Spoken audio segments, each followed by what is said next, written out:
Hello everyone, আজকে আমি share করব কিছু ওয়ালমেট ডেকোরেশন। তো ওয়ালে আমরা কিভাবে এটা ডেকোরেশন করব সেটা আমরা মেঝেতে রেখে দেখে নিচ্ছি। 3-4টা ডিজাইন করে দেখছিলাম কোনটা ভালো লাগে। তো ফাইনালি এটা আমাদের দুইজনের কাছেই ভালো লেগেছে। এভাবে আমরা দেয়ালে এটা টানবো।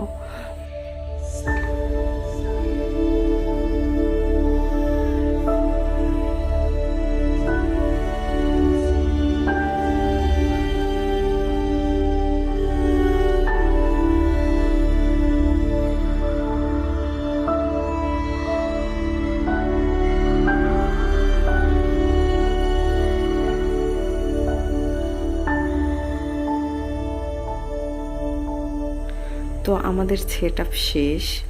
এটা ওয়ালে এত